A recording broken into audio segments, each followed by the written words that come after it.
The 40 role of لو، 40 چراغ عشق کے رائٹر ہیں اس کی الف شفق۔ یہ ایک شاہکار ناول ہے جو ترکش رائٹر نے لکھا ہے اور اسے پوری دنیا میں ترجمہ کر کے پڑھا جا رہا ہے، جو صوفیزم کی طرف مائل کرتا ہے انسانوں کو، اور اس میں محبت کا ایک سبق دیا گیا ہے۔ اس کے دو فریم ہیں، ایک ماڈرن دور کا فریم چلے گا اور ایک سابقہ دور 1200 جب مولانا رومی اور مولانا شمس تبریز کے درمیان 40 اصول محبت کے پر بات ہوئی۔ کونیا 17 اکتوبر 1244 بے حد مشکور ہوتے ہوئے اس دہقان کا جس نے مجھے شہر کے مرکز میں لا اتارا۔ اس نے اپنے گھوڑے کے قیام کی جگہ تلاش کی۔ شکر فروشوں کے سرائے بالکل ویسے ہی تھے جیسے مجھے ضرورت تھی۔ جو 4 کمرے مجھے دکھائے گئے تھے، میں نے ان میں سے سب سے کم ساز و سامان والے کمرے کا انتخاب کیا، جہاں سونے کے لیے پھپھوندی رضائی لگائی اور چٹائی اور ایک تیل کا دیا جو اپنے آخری دموں پر پھڑپھڑا رہا تھا، دھوپ میں خشک ایک اینٹ جسے میں تکیے کے طور پر استعمال کر سکتا تھا موجود تھے، اور وہاں سے پورے شہر کا گردن و پہاڑوں تک نظارہ کیا جا سکتا ہے۔ یوں وہاں قیام کے بعد میں نے گلیوں میں بے مقصد آوارہ گردی کی، ماحول میں نفوذ، مذہب، روایات، زبانوں کے امتزاج پر حیران ہوا۔ راستوں میں مجھے خانہ بدوش، موسیقار، عرب سیاح، عیسائی زائرین، یہودی تاجر، بدھ مت کے مذہبی پیشوا، فرنگی عشقیہ شاعر، فارسی فنکار، چینی بازیگر، ہندوستانی سپیرے، زرتشتی ساحر اور یونانی فلسفی ملے۔ غلام بازار میں مجھے دودیا سفید رنگت والی کنیزیں اور ہٹے کٹے سے افام خواجہ سرا دکھائی دیے، جو اتنی صفاقی اور بے رحمی دیکھ چکے تھے کہ اپنی قوت گویائی سے محروم ہو چکے تھے۔ بازار میں مجھے فسد و خون کھولنے کے لیے آئے ہوئے گھومتے حجام نظر آئے، بلوری گیند والی قسمت کا حال بتانے والے اور جادوگر جو آگ نگل لیتے تھے۔ یروشلم کی طرف جاتے زائرین تھے اور سیلانی آوارہ گرد جن کے بارے میں مجھے شبہ تھا کہ وہ آخری صلیبی جنگ کے بگوڑے سپاہی ہیں۔ میں نے لوگوں کو ونسی، فرنگی، سیکسن، یونانی، فارسی، ترکی، کردی، آرمینی، عبرانی اور کئی دوسری زبانوں پر بولتے دیکھا جنہیں میں پہچان نہ پایا۔ اپنی بظاہر نہ ختم ہونے والی عدم مطابقت یا تفریق کے باوجود وہ سب لوگ کسی طور پر ادھورے لگتے تھے، جیسے ان پر کام ابھی جاری ہو۔ ہر کوئی نامکمل شاہ پارا تھا۔ پورا شہر برج بابل تھا۔ یہ سب کچھ مسلسل بدل رہا تھا، بکھر رہا تھا، روشنی میں آ رہا تھا، ظاہر ہو رہا تھا۔ پھل پھول رہے تھے، تحلیل ہو رہے تھے، پگھل رہے تھے اور مر رہے تھے۔ اس انتشار کے بیچوں بیچ میں ایک غیر مضطرب خاموشی اور طمانت کے مقام پر دنیا سے بالکل بے تعلق کھڑا تھا۔ پھر بھی میں اس میں موجود تمام لوگوں کی جدوجہد اور مصائب کے لیے ایک فروزاں محبت محسوس کر رہا تھا۔ اپنے ارد گرد لوگوں کو دیکھتے ہوئے مجھے ایک اور اصول یاد آیا، ایک کامل، بے عیب اور بے خدا سے محبت کرنا آسان ہے، جیسا کہ وہ بلا شبہ اس سے کہیں زیادہ مشکل ہے اپنے ساتھی انسانوں سے ان کی تمام ترخامی اور نقائص کے باوجود محبت کرنا۔ یاد رکھو، صرف وہی سب کچھ جان سکتا ہے جس سے تم محبت کرنے کے قابل ہو۔ محبت کے بغیر کوئی دانش نہیں۔ جب تک ہم خدا کی مخلوق سے محبت کرنا نہ سیکھ لیں، ہم خدا سے حقیقت میں محبت کر ہی نہیں سکتے، نہ ہی اس کی حقیقت کو جان سکتے ہیں۔ میں تنگ گلیوں میں گھومتا رہا، جہاں ہر عمر کے کاریگر اپنی چھوٹی چھوٹی دکانوں میں مشقت میں مگن تھے۔ ہر جگہ جہاں میں گیا، میں نے شہر کے لوگوں کو مولانا رومی کے بارے میں گفتگو کرتے سنا۔ میں حیران ہوا کہ اس قدر مقبول ہونے پر کیسا محسوس ہوتا ہوگا، اس سے ان کے نفس پر کیا اثر پڑتا ہوگا۔ میرا دماغ ان خیالوں میں محو تھا۔ میں اس مسجد میں مخالف سمت چلا جا رہا تھا جہاں مولانا رومی تبلیغ کر رہے تھے۔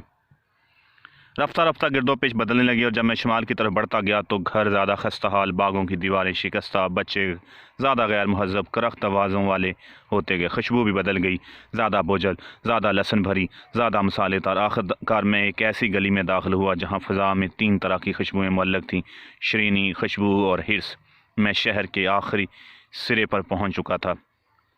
پتھر جڑی ڈھلانی گلی میں سب سے اوپر ایک خستہ حال مکان تھا۔ دیواروں کے بانسوں سے، ستونوں سے سہارا دیا گیا تھا۔ چھت گھاس پھوس کی تھی۔ گھر کے سامنے کچھ عورتیں بیٹھی باتیں کر رہی تھیں۔ جب انہوں نے مجھے قریب آتے دیکھا تو اپنی متجسس نظریں مجھ پر جما دیں۔ وہ کچھ حیران تھیں۔ ان کے برابر میں ایک قابل تصویر رنگ والے گلابوں اور حیرت انگیز خوشبوؤں سے مہکتا باغ تھا۔ میں حیران ہوا کہ اس باغ کی دیکھ بھال کون کرتا ہوگا۔ مجھے جواب معلوم کرنے کے لیے زیادہ دیر انتظار نہ کرنا پڑا۔ جیسے ہی میں باغ کے قریب پہنچا، گھر کا داخلی دروازہ کھلا، ایک عورت باہر نکلی۔ وہ چوڑے چہرے والی، بلند قامت والی اور بے انتہا موٹی تھی۔ اگر وہ آنکھیں میچتی جیسا کہ اس وقت کر رہی تھی تو اس کی آنکھیں گوشت کے تہوں میں گم ہو جاتی۔ اس کی ہلکی سی مونچھیں اور گھنی کلمیں تھیں۔ مجھے یہ سمجھنے میں زیادہ دیر نہ لگی کہ وہ مرد اور عورت دونوں تھی۔ تم کیا چاہتے ہو؟ اس دو جنسی شخص نے شعبے کے عالم میں پوچھا۔ اس کا چہرہ مسلسل بدل رہا تھا۔ ایک لمحہ وہ کسی عورت کا چہرہ لگتا اور پھر کوئی لہر واپس آتی اور اسے مرد کے چہرے میں بدل دیتی۔ میں نے اپنا تعارف کرایا اور اس کا نام پوچھا، مگر اس نے میرا سوال نظر انداز کر دیا۔ یہ جگہ تمہارے لیے نہیں۔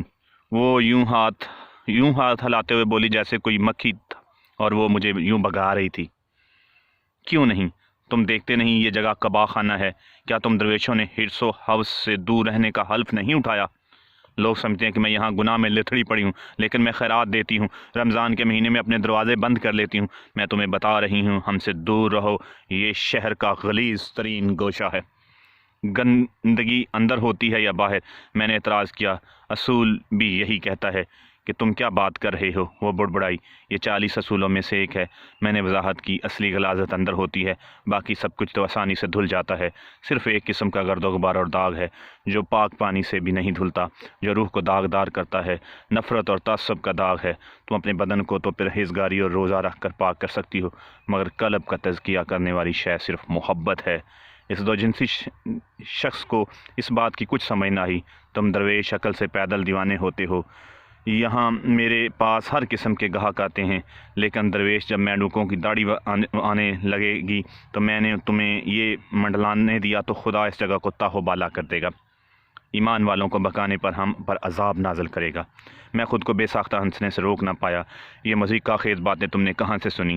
کیا تم سمجھتی ہو کہ خدا کوئی ناراضگی سنکی مذہبی پیشہ ہے جو آسمانوں سے ہم پر نظر رکھتا ہے تاکہ جس لمحے بھی ہم غلطی کریں وہ ہمارے سروں پر پتھر اور میڑک برسائے؟ اس نے اپنی پتلی سی مونچھیں مروڑیں، برہم سی نظروں سے مجھے دیکھا جو کمینگی کو چھوڑ رہی تھی۔ فکر مت کرو، میں یہاں تمہارے کبا خانے نہیں آیا۔ میں نے اسے تسلی دی، میں بس تمہارے گلابوں کے باغ کی تعریف کر رہا تھا۔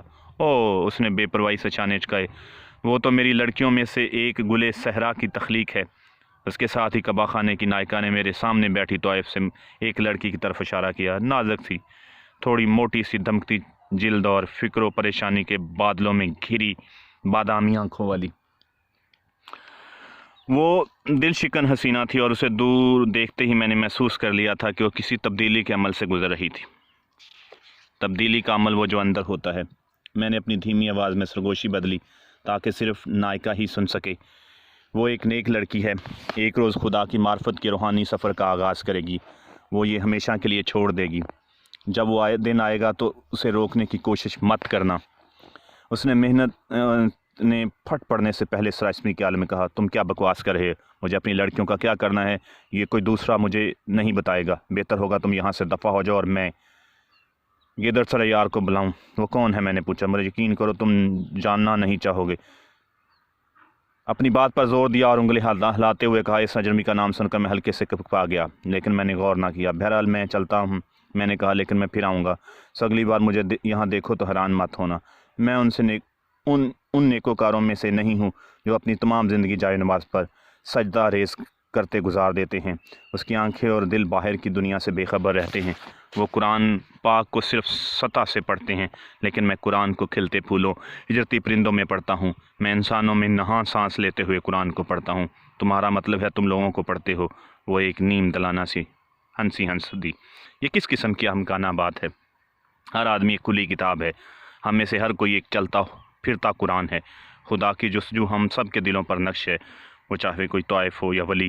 جس لمحے ہم پیدا ہوتے ہیں محبت تبھی ہمارے اندر اپنا وجود رکھتی ہے، تب سے اپنی دریافت کیے جانے کی منتظر ہے۔ 40 میں سے ایک اصول اسی پر ہے۔ ایک انسان کے اندر پوری زندگی موجود ہے۔ تمہارے اندر ہر شے جو تم اپنے ارد گرد دیکھتے ہو، بشمول ان کے جو تمہیں پسند نہیں کرتے، حتیٰ کہ وہ لوگ جنہیں تم ناپسند کرتے ہو، ان سے متنفر ہو، سب کسی نہ کسی درجے میں تمہارے اندر موجود ہیں۔ اس لیے شیطان کو بھی اپنے باہر تلاش نہ کرو۔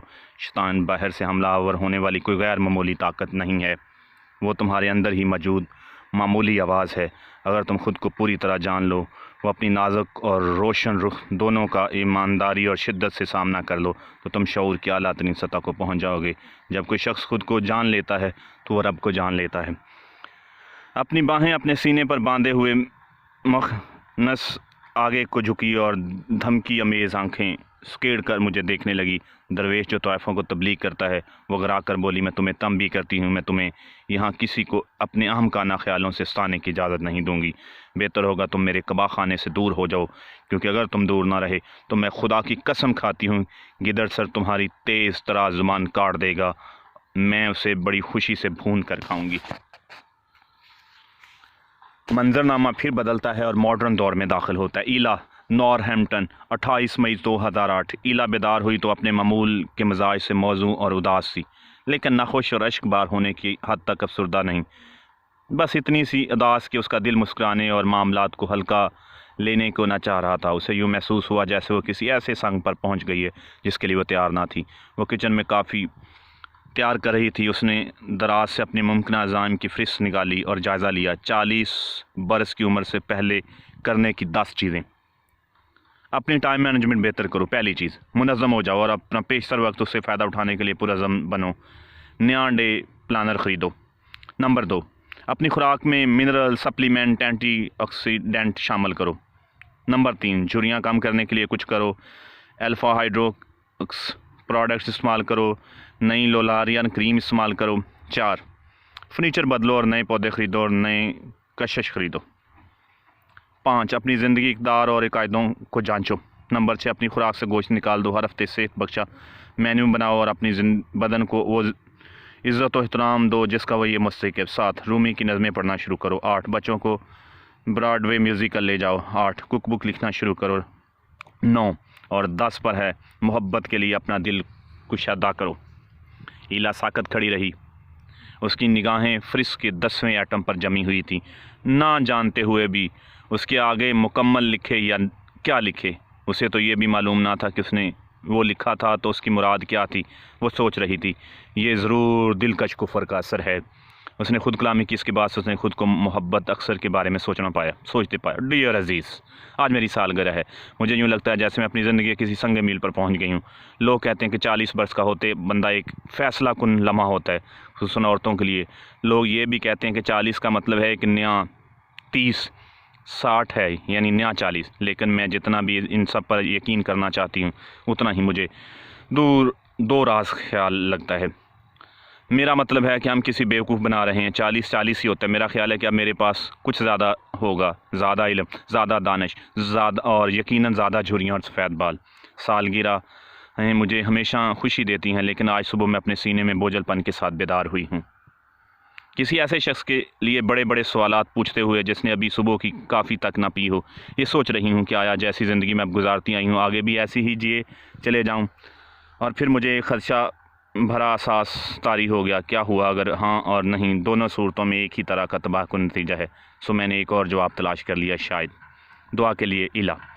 بس ترین معذرت ہے، میں ذرا خوش باش ای میل نہیں لکھ سکی۔ معلوم نہیں آج میں کیوں اتنی اداس اور مایوس ہوں، میں تمہیں وجہ نہیں بتا سکتی۔ یعنی 40 برس کی ہونے کے علاوہ میرا خیال ہے کہ اسے عمر کا وسطی بحران کہتے ہیں۔ ڈیئر ایلا، سالگرہ مبارک ہو۔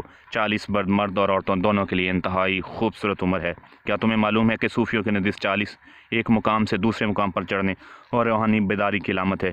کیا ہم ماتم کرتے ہیں کہ ہم 40 روز ماتم کرتے ہیں؟ جب بچہ پیدا ہوتا ہے اسے زندگی کے آغاز کے لیے 40 دن چاہیے۔ جب ہم محبت میں گرفتار ہوتے ہیں تو ہمیں احساسات کے بارے میں پر یقین ہونے کے لیے 40 روز لگتے ہیں۔ طوفان نوح 40 روز جاری رہا۔ پانیوں نے جہاں زندگی ختم کر دی، وہیں انہوں نے ساری کثافت اور ناپاکی کو دھو دیا، انسان کے قابل بنایا کہ وہ نیا آغاز کر سکے۔ اسلامی صوفیزم میں بندے اور خدا کے درمیان 40 درجے ہیں۔ اسی طرح شعور کی 4 بنیادیں ہیں اور ہر بنیاد 10 درجے ہیں، اس طرح وہ بھی 40 ہیں۔ عیسیٰ 40 دن اور رات بیابانوں میں نکلے۔ محمد 40 برس کی عمر میں نبوت سے سرفراز کیے گئے۔ گوتم بدھ نے شجر لائم تلے 40 روز مراقبہ کیا۔ شمس سروید کے 40 اصول کا تذکرہ ایک ہے۔ 40 برس کی عمر میں تم نیا مشن وصول کرو گی، زندگی کی ایک نئی لیز۔ تم ایک دن مبارک ترین عدد کو پہنچ جاؤ گی۔ مبارک ہو۔ عمر بڑھنے کی فکر مت کرو، کوئی جھریاں اور سفید بال ایسے نہیں جو 40 کی طاقت کا مقابلہ کر سکیں یا اسے للکار سکیں۔ گرم جوشی سے عزیز۔ ایک چیپٹر یہاں ختم ہوتا ہے۔ اب دوسرا چیپٹر پھر شمس تبریز کے سفر کی طرف ہے۔ طائف گلے صحرا کونیا 17 اکتوبر 1244۔ بھلا کب قبا خانے موجود نہ تھے، دنیا جب سے مارز وجود میں یہ جگہ موجود ہے، اسی طرح جس طرح عورتیں موجود ہیں، لیکن یہ ہمیشہ حیران کرتی ہیں، کیونکہ وہی لوگ ہی جو طائفوں کو دیکھ کر ان سے متنفر ہوتے ہیں، وہی ان طائفوں کی زندگی جیرن کراتے ہیں، جو نادم ہو کر توبہ کر کے سب کچھ چھوڑ چھاڑ کر ایک نئی زندگی آغاز کرنا چاہیں، یوں جیسے ہمیں بتا رہے ہوں کہ انہیں افسوس ہے کہ ہم اتنا گر گئیں کہ ہم جہاں ہیں سدا وہی رہنا چاہیے۔ معلوم نہیں ایسا کیوں ہوتا ہے، میں بس اتنا جانتی ہوں کہ کچھ لوگ دوسروں کی بدنیتی اور مصائب پر خوش ہوتے ہیں، انہیں پسند نہیں کہ دنیا میں کسی ایک بدبخت یا مصیبت زدہ کے حالات سمجھ جائیں۔ لیکن لوگ کچھ بھی کہیں یا کریں، میں ضرور کسی روز اس جگہ سے فرار ہو جاؤں گی۔ آج صبح میں اپنے دل میں یہ تمنا لے کر بیدار ہوئی ہوں کہ میں مولانا رومی کا خطاب سنوں گی۔ اگر میں اس قبا خانے کی نائکہ کو سچ بتا کر اجازت لینا چاہتی تو میرا خوب مذاق اڑاتی۔ یہ طائفیں کب سے مسجد جانے لگیں، وہ اتنی شدت سے ہنسنے لگتے ہوئے کہتی کہ اس کا گول چہرہ کر مزئی ہو جاتا، اس لیے میں نے جھوٹ بولا۔ اس بالوں سے آ رہی درویش کے جانے کے بعد نائکہ اس قدر گمسم سی محسوس ہوئی کہ مجھے لگا جا کر اس سے بات کرنے کا وہی مناسب وقت ہے۔ جب وہ یوں خیالوں میں گم ہوئی تو اس سے زیادہ آسانی سے بات کی جا سکتی۔ میں نے اسے بازار سے کچھ چیزیں خریدنے کے بہانے اجازت طلب کی۔ اس نے میرا یقین کر لیا۔ کسی کتے کی طرح 9 برس سے اس کے لیے کام کرنے کے بعد اب وہ میرا اعتبار کر ہی لیتی ہے۔ البتہ ایک شرط ہے، وہ بولی، سم تمہارے ساتھ جائے گا۔ یہ کوئی مسئلہ نہ تھا، سم مجھے پسند تھا، جسمانی طور پر صحت مند مگر دماغی طور پر وہ ایک بچہ تھا جو قابل بھروسہ اور سادگی کی حد تک ایماندار تھا۔ اس شفاق دنیا میں کیسے زندہ رہ گیا، یہ بات میرے لیے مہمہ تھی۔ کسی کو اس کا اصل نام نہ معلوم تھا۔ جاری۔